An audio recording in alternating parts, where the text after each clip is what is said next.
இருளை விலக்கி உலகை எழுப்பும் ஞாயிறு அங்கே குடியிருப்பான். அவன் ஆனை முகத்தனின் அடியவர் மனத்தில் ஒளியாய் வந்து கொலுவிருப்பான்.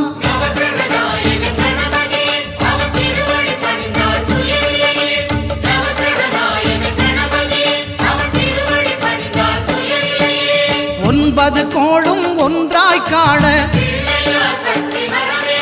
அங்கு கற்பகம் என்னும் கடவுளின் மெய்யில்